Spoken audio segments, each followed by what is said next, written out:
Chapter 11. Let me carry that for you, Bella. You've already got your hands full. Jack took the newly finished 3D design of the Rose Adventure Park, and they walked the short distance to the Paradise Lake Community Center. Thanks, Jack. Bella looked up at her husband. Heat rose to her cheeks as she remembered his kisses from the other day. He had awakened in her a new awareness of the possibilities for their marriage. Even now, her heart wondered, was love possible for them? She peered up at him only to find Jack's hazel eyes darkening as he studied her. Warmth rose up her neck, coloring her cheeks.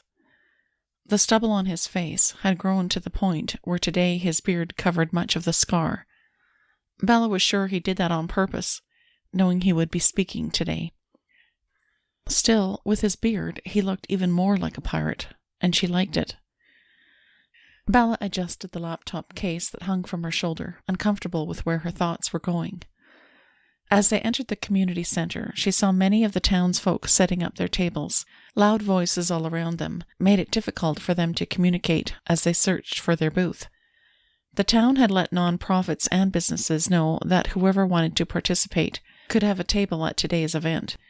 It was great to be part of the community. For this Founders' Day celebration, the mayor and a few others were scheduled to speak later on. She was happy Jack had agreed to speak, even though she could tell he was nervous. Bella looked around at the ever-growing crowd. Looks like a lot of people showed up.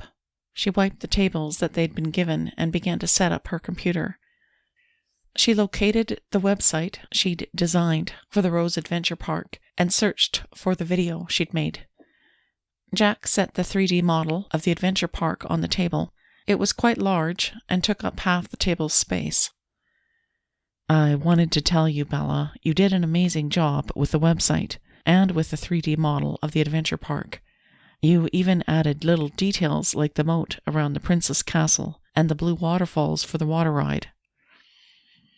Jack traced a finger over each design element before peering over at her. I'm thrilled you like it. I just hope there will be something here that will attract more parents and children to your adventure park. Bella sighed as she finished setting up. You've put so much time and effort into this project, Bella.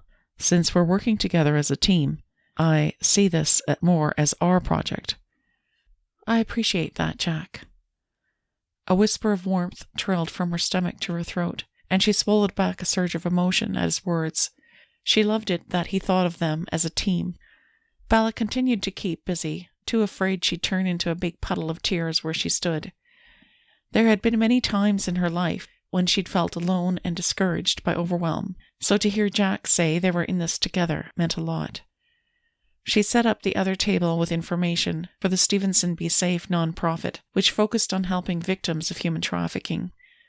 Bella double-checked that the slideshow of the 2 safe houses in Seattle, as well as pictures of Al and the horse therapy program, were working. As she finished the setup, Ben, Mrs. Potter, and Chipper arrived. Folks from town began walking through the large building, first trickling in, and before long there was a large crowd. Children were really excited to see the colorful 3D model of the adventure park, with the Princess Castle, the pirate ship, and the many rides that were sculpted into the design. I like the Mama Squirrel and Ribble the Rabbit in this video, Mom. A cute little girl tugged on her mother's hand and led her to the video. Are you building a theme park outside of Paradise Lake? The mom asked Bella. We hope to. We need more folks to convince the town council that this theme park is a good idea. If they do, this project will be given the green light so we can start building. Bella handed her a brochure with more details. If you're curious, take a look through this and go to our website for updates on this project. I will. It would be exciting to have an adventure park nearby. You have my vote. The woman and her little girl walked away, and Bella grinned at Jack. It's a start, Jack. We need a lot more interest to get this off the ground. Over the next few hours, more people stopped by, some showing a lot of interest in their plans for the adventure park, and some not so much. A well-dressed woman who looked to be in her mid-30s approached their table, a furrow deepening between her brows. You're planning a theme park near this quiet town? For some of us, the reason we moved to Paradise Lake is to enjoy the peaceful, idyllic setting of a small town. If this terrible idea goes through, our town will become as busy and noisy as a big city. The woman waved one hand over the 3D model of the adventure park design and spoke again. I certainly don't support this idea. I'm sorry to hear that, ma'am. Jack stepped forward to talk to the obviously frustrated lady. If you take a look at our website, you'd see a step-by-step proposal on how we plan to minimize the amount of noise the park makes when in operation. Our goal is to create a family-friendly atmosphere with as little noise as possible. The woman crossed her arms over her chest. Well, I really can't see that happening. She looked over at Jack, creases on her forehead deepening as she went on. And I can certainly understand why a man like you, with your marred appearance, wouldn't be able to appreciate the importance of the appearance and feel for a theme park here in Paradise Lake. The woman's cutting words continued. I hope this little project of yours never gets off the ground. If it does, it'll ruin this town. I would rather see condos or hotels built along the lake than this eyesore. Huffing, she walked away from their table. Bella watched as Jack stood there for a moment, his lips in a thin line and his jaw clenched. She could tell by looking at him that he was angry. She realized people judged Jack unfairly about what he could or couldn't do based on his marred appearance. It wasn't right. A new awareness dawned on her of how difficult it must be for her husband to live with people's rude comments every day. A wave of compassion sparked inside of her. Jack slowly expelled a breath. She stepped beside him and slipped her hand in his, squeezing gently.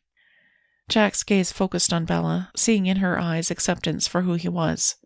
He didn't know how long he stood there before they were interrupted. Chipper, there you are. Slow down, dear boy, before you run someone over. Mrs. Potter spoke to her grandson and got his attention just in time before he ran into a toddler. Mrs. Potter shook her head as Chipper ran up to them. I think we've given away 300 brochures today. Chipper came back with Ben by his side. We need a whole lot more. That's great, Chipper. Thanks so much for your help. I'm glad you're so eager for folks to hear about this new theme park. Bella gave him another large bundle of brochures. Of course I am, Mrs. Stevenson. I haven't ever been on theme park rides before. I'm really looking forward to doing this with Grandmother. Chipper's 10-year-old voice was full of excitement. Mrs. Potter at one time had told Bella that Jack had paid for private tutors for Chipper so when he graduated high school he'd be accepted into some of the best universities. Now it seemed like Chipper's tutors were helping him with his grammar, too.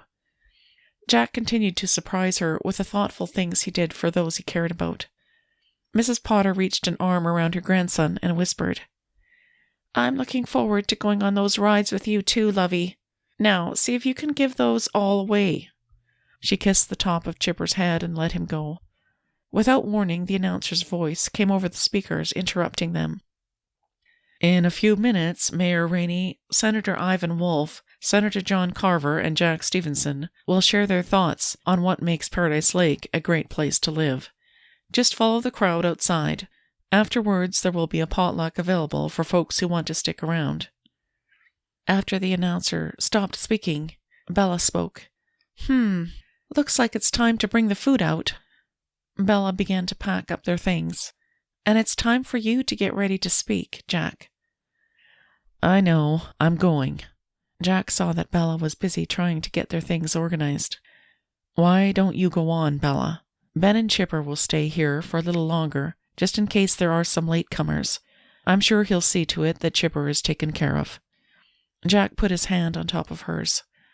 Tingles of warmth shot up her arm at the touch of Jack's hand on hers. He winked at her, threw her a guarded smile, and Bella took her cue to get going. With one last glance at Jack, Bella hurried behind Mrs. Potter. They both carried casserole dishes and large trays of all sorts of sliced veggies and fruit. As she stepped outside, warm fresh air hit her alongside with the scent of barbecued meat and other cooked foods. Noticing the large crowd gathered in front of the stage, she placed her hand on her forehead to shadow her face from the bright sun so she could get a better view of who would be speaking today. Mayor Rainey was there along with Senator John Carver. The other men on stage looked like the Wolf brothers from the town council. Jack had mentioned Senator Ivan Wolf would be speaking today. Before she turned the corner, she saw Jack step onto the stage, shaking hands with Mayor Rainey. She really wanted to be part of the audience to soak in every word, but she would need to do what she could to listen to the speakers while she helped Mrs. Potter prep the food for the potluck. Everything was supposed to be ready to go by 6 o'clock, so they had little less than an hour. Bella followed Mrs. Potter toward the makeshift kitchen when she caught sight of her dad and Nurse Marmee standing in the crowd, talking to some old friends. "Mrs. Potter, I'll be there in a minute. I just want to talk to my dad." "That's fine, dear. I know you'll join us soon." Mrs. Potter patted her arm and walked over to where others were preparing food. Bella walked over to where her dad was talking within a small circle of his old friends. "Here's my daughter Bella. She is now Jack Stevenson's wife and has taken over the details of designing the adventure park." She shook hands with Dobie Rogers, who had been friends with her dad for years. "I was telling your dad how impressed I was by that 3D model of the adventure park. You have a rare gift for design, Bella." "Thank you, Mrs. Rogers. I do find it exciting to create something beautiful." "Of course you do. I could hardly believe my ears when your dad told me you married. I mean, you are such a beautiful young woman that I knew you would get snatched up and married in a heartbeat. But imagine my surprise to learn you married Jack Stevenson." The older lady looked over at Jack. "Him with his piratey looks with that scar, and you the beauty. I hope he's kind to you, dear." She peered closer into Bella's eyes as if ferreting out the truth. "Jack is very kind to me, Mrs. Rogers." Bella hesitated for a moment, trying to find the right words. "I find most folks in town have the wrong idea about Jack. Some even call him the Beast, which couldn't be further from the truth. Sure, his face is flawed, but aren't we all imperfect in one area or another?" "Too true, my dear. You've the right of it. Shouldn't have listened to the rumors, of course." The older lady patted Bella on the shoulder. "You tell Jack we are excited for the opening day of his adventure park. We'll be there with our grandchildren." Bella grinned. "I'll be sure to tell Jack. He'll be pleased to hear that." Her dad's friends had wandered away, leaving Dad and Marmee alone so she could talk to them. "I'm glad you're both here. It's nice to have some family on our side when it feels like there are many who aren't." Bella hugged them both. Her dad gave her a big smile. "Well, where else would we be, lassie?" "You did a really fine job with that design, Bella." Marmee's gentle smile and kind words reminded Bella once again why her dad had fallen in love with his nurse.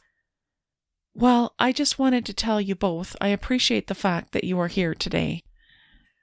"Aye, beauty. There's no other place I'd rather be." Her dad reached for her and pulled her into one of his massive bear hugs. "And just so you know, lassie, your design is better than my original one. You've done well." Bella swallowed back tears. "Thanks, Dad.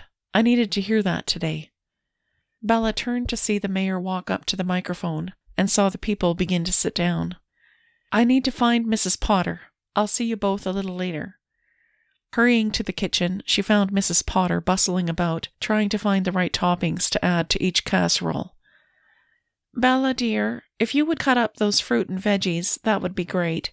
There's a lot of them, so it would be helpful to have you working on it." Mrs. Potter handed her a small knife to get started. "Sure thing, Mrs. Potter."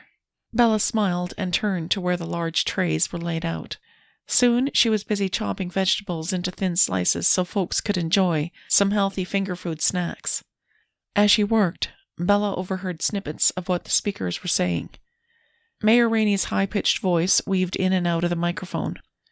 "And we're happy for the many ways the good folks of Paradise Lake have made this town a better place throughout the years. We're grateful for each of the businesses, for their donations to put on this festival, and for all the businesses and nonprofits who came out today to share what they are doing to make this town and state a better place to live." The mayor paused before going on. But we don't want to stay where we are. We want to keep improving as a town. That's why today we're happy to have Senator Ivan Wolfe and Senator John Carver to speak today. Also, Jack Stevenson will be sharing with us today the passion his great-grandfather had for this small town of Paradise Lake when he founded it all those years ago. Bella finished cutting the vegetables and moved on to the fruit as the microphone crackled, and one of the senators began speaking. Many of you know my two brothers Bert and Bart Wolfe, who serve on the town council of Paradise Lake. Much like my brothers, I have an interest in making small towns like yours exciting for visitors and profitable for folks who call this home. It's been great to see so many businesses and non-profits who are serving the people in this community. Those that create income for this small town or non-profits are needed. Senator Wolfe went on. However, I want to caution the good folks of Paradise Lake to be wary of new startups that tell you they are bringing adventure and fun to parents and children when all they're really doing is creating extra noise and an overload of tourists. A spark of anger ignited inside Bella at Senator Wolfe's words that he would try to warn the townsfolk against Jack's adventure park. At that moment, Chipper walked into the kitchen, interrupting her thoughts. "Hey, Grandmother, can I have some—" Chipper reached for the big pitcher of juice and accidentally tripped and spilled it on the floor. Bella reached for some towels to clean it up. She did what she could, but saw they needed to get the mop. "Chipper, why don't you come with me and we'll see if we can find a mop to clean this up, all right?" Bella winked at Mrs. Potter and they walked into the community center and down the hallway to the supply room. "Here we are. Let's go inside and see what we can find." Bella opened the door and turned on the light. Chipper followed her inside and they both looked around. "I found a mop and a bucket, Mrs. Stevenson." Chipper picked up the mop. Bella grabbed the bucket and walked toward the door. She wanted to get back so she wouldn't miss hearing Jack's speech. Bella had started to turn the handle to open the door when she heard voices coming from the other side. She slowly released the doorknob, listening to the conversation in the hallway. "Are you sure you weren't followed?" A male voice with a nasal tone questioned the other person. "No, of course I wasn't followed. I know how to stay away from the careful scrutiny of others." This voice was also male, but had a jarring tone, and for some reason, to Bella this voice seemed to remind her of someone, but she couldn't put her finger on it. "Mrs. Stevenson," Chipper was about to go on when Bella turned to him, and with one finger to her lips, she leaned down to whisper in his ear. "Let's whisper, all right, Chipper? There are some men out in the hallway. I think it's better if we wait until they're done talking before we go, all right?" Chipper nodded, sighing, as he sat down on the floor. Bella walked to the door again. She knew she shouldn't eavesdrop, but their secretive conversation had her worried. She leaned her ear against the door once more. "And so that's why we need to make sure folks in this town see the development of the adventure park as a bad thing that will really hurt the community." The nasal voice spoke again, sure of himself. "I realize you're new to dealing with the goings-on in this town, but you have to know how important it is that we do everything we can to stop Jack from getting his adventure park up and running." Bella swallowed quickly, hearing an odd noise coming from her own throat. They were deliberately trying to stop Jack from getting his theme park approved by the town council. Her hands balled into fists at her side. Her thoughts raced with this new information. "I know, and I believe I've proven myself capable of getting the job done." The man with the overconfident voice spoke again. "Yes, you did, and that's why we're letting you in on this new idea. Our plan is to build condos and apartments along the strip of beach that borders the town. This will be something that will be quieter than Jack's theme park idea, but will bring in even more money." "I agree.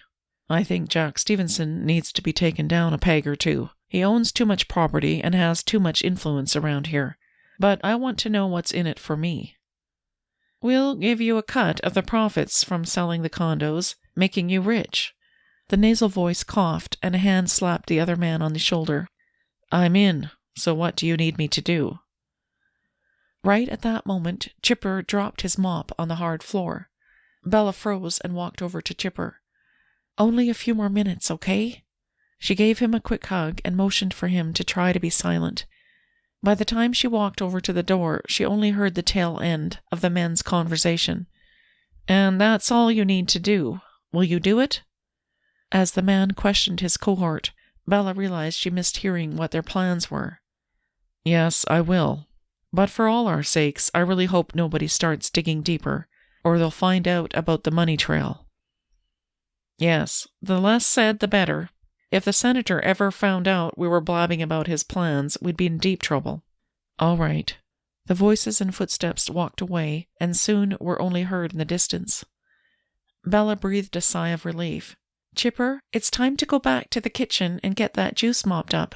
Bella opened the door and looked both ways before they walked into the hallway. As she walked back to the kitchen, her stomach clenched into a tight fist. Bella didn't know when she would get a chance to talk to Jack, but realized she couldn't wait.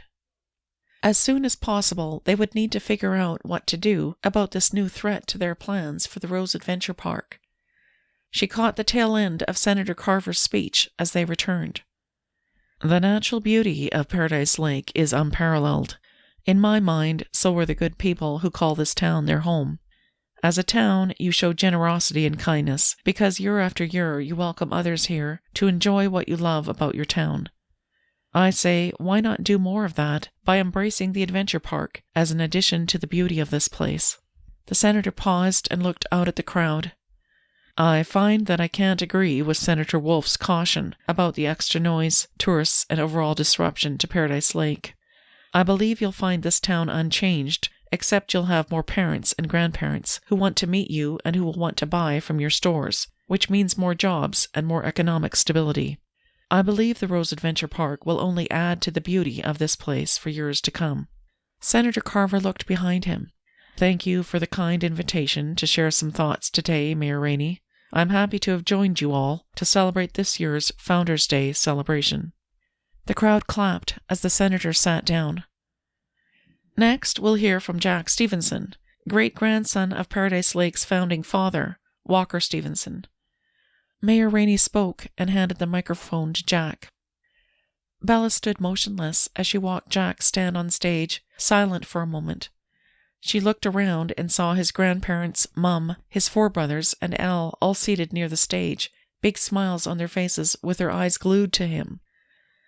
"As you know, I'm not usually one for standing up in front of a crowd, but my beautiful wife insisted."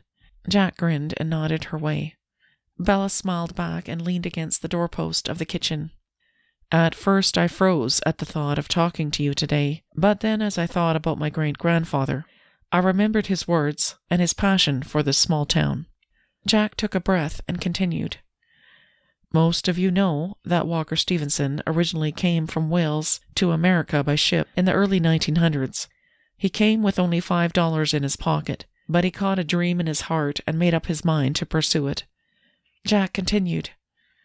"My great-grandfather started off simply by hauling products between businesses in Seattle. Before long, he was able to buy himself a team of horses and a wagon and began freighting between cities. His business continued to grow." Bella could tell by the small smile on Jack's face that he loved telling this story.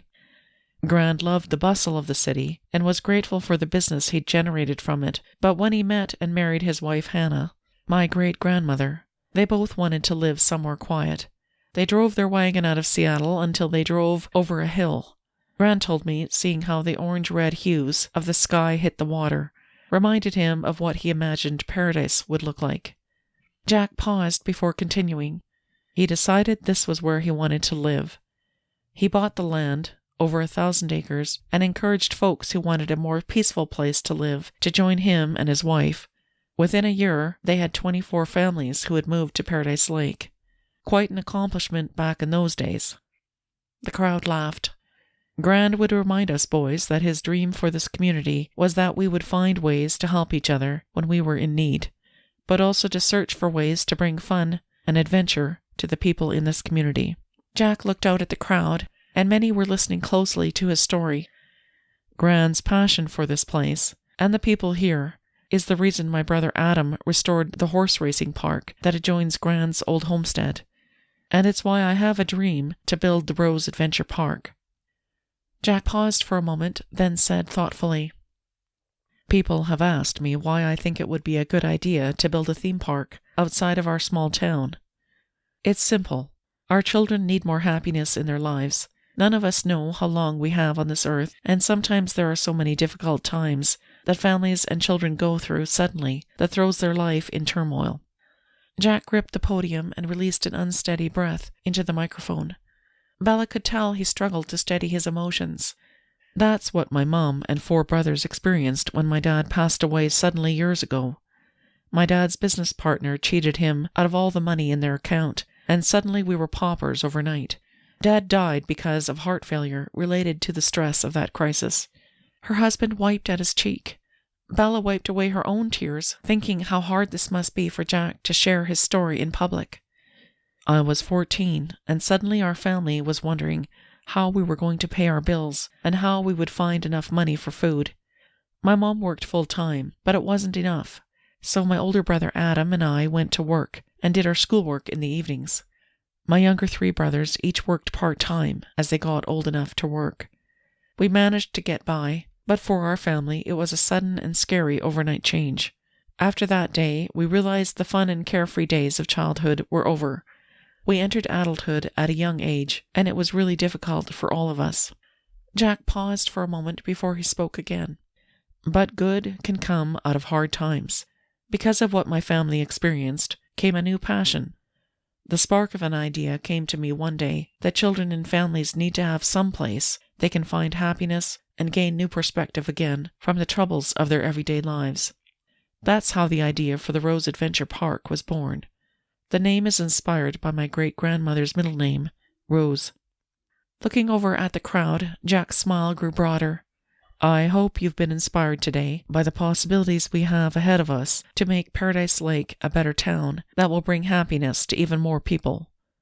We can do this if we'll just have the courage to grab onto it together. As Jack stepped away from the microphone, the crowd clapped their appreciation. Bella didn't hear Mayor Rainey's closing remarks. She stared at Jack, a huge smile on her face. Her husband had faced his fear and bravely shared a piece of his heart with this town. It took courage and a humble heart to share a very personal piece of himself with the people from this small town, some of whom had rejected him. Her heart skipped a beat and seemed to rise physically in her chest. She was proud of Jack. She was proud this man was her husband. Breathing deeply, a new awareness niggled its way into her heart. Bella realized she had done the very thing she wasn't supposed to do. She had fallen in love with her husband. Now she had to do whatever it took to show him her love so they had a possibility of living a happy life together.